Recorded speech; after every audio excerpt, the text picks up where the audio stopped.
Many of us grew up on a diet of rock and roll. Well, these days, it's not about love, it's more about war. The world isn't rocking and rolling. But my guest today croons about how rock and roll should not be business as usual.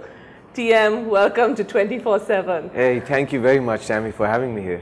Well, it's great to see you here. But now, TM, you were born Tariq Mirza in Karachi, Pakistan, and you made your way to the United States, where you're now a musician. So what was it like growing up in Karachi? Well, Karachi, you know, I grew up by Quaid-e-Azam's Mazar. So I always had the shadow. Yeah, always. So it was great. You know, I was a kid running around the city and went to St. Patrick's School. And then after I did my schooling, I thought I got into music somewhere around when I was about 12 years or so. And then eventually got a band, learned how to play and everything. Then I thought, well, I got to go to the United States, you know. So that's how, after I finished my schooling here, I went to the US and I've been there ever since. So what was the music scene like in Karachi when you were growing up here?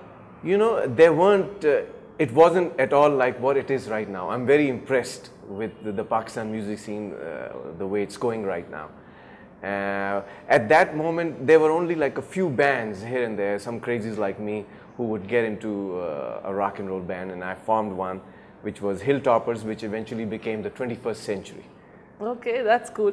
Now, not that I heard them, I mean, we were sort of closeted and weren't allowed to go to most places. But, you know, like, what were the bands that influenced you? What were the songs that influenced you? Yeah, the biggest kick for me was had to be the Beatles.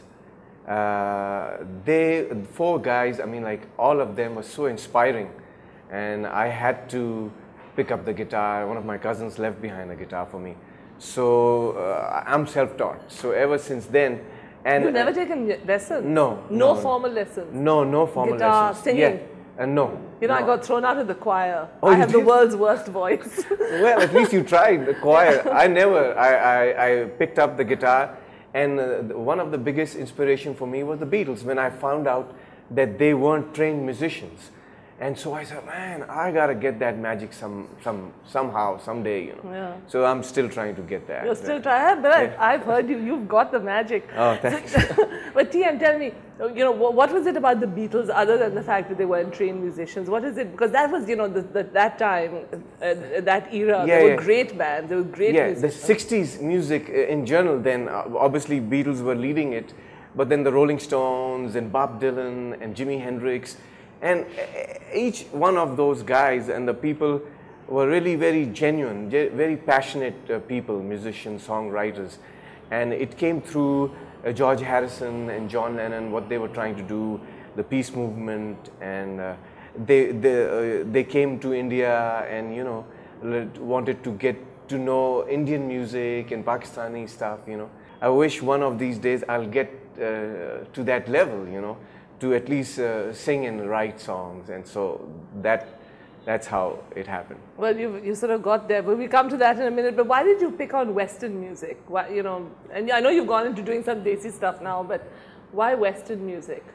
Because it just seems so exciting, you know, like the guitar, the instrument is such an exciting thing, and I could learn it on my own, you know, because with any of the classical instruments like the sitar or any other, you really have to spend a lot of time with it.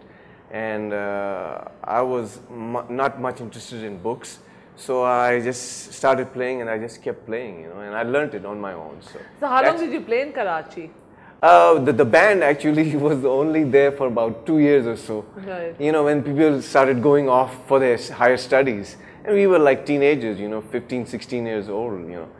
And so when that started happening, and then I said, well, you know, I gotta go to the US. For some reason, I wanted to go to the US. Not England, but the US, you know, way back, way out. But the Beatles were from England. Yeah, exactly. But somehow the US was calling me, so I went, you know. And where did you go?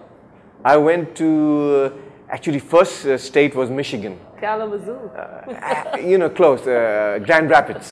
Okay. Where President Ford was from there. So I stayed there one semester. It was too cold coming out of Karachi. So then I left for Texas. That's a real hot state. which was, you know, like Karachi weather, so I could bear that. So I hung around there for a long time. And then I finally moved to Los Angeles. What did you do in Texas? Texas, I was going to college, and I was doing some shows in the college concerts, and then dreaming about going to Los Angeles. But what were you studying? You weren't studying music, obviously. No.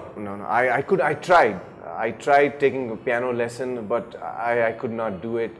And I halfway through, I said, it's not for me. So, because it's too many notes, and I said, man, I can do it on my own. So, you know, I was lucky. But I was doing business administration. I tried business administration. Okay. Which was also not happening. Not for you. So you know, so I came back. I hope you got a manager then. What happened was, at that time, I decided the schooling was not for me. So I came back one of my trips to Pakistan, and I explained to my parents, you know, that look, I don't think I can sit in a class anymore and things like that. Obviously, they weren't thrilled, but then my father said that, you know, look, if music is what's going to make you happy, then go and do it, you know. Yeah. But if it doesn't pan out the way you want it, don't blame us. So I said, fine, you know, that's a deal. Yeah. But when I came to Los Angeles, it's a different ball game. I mean, you know, Los Angeles, it's LA, man, and Hollywood and all that. So yeah, I came and I learned, you know, so I became an independent an artist. You know, nowadays with the technology and everything, it's possible for you to become an independent artist. So that's what I went for. And then eventually I could not wait any longer for any major record labels.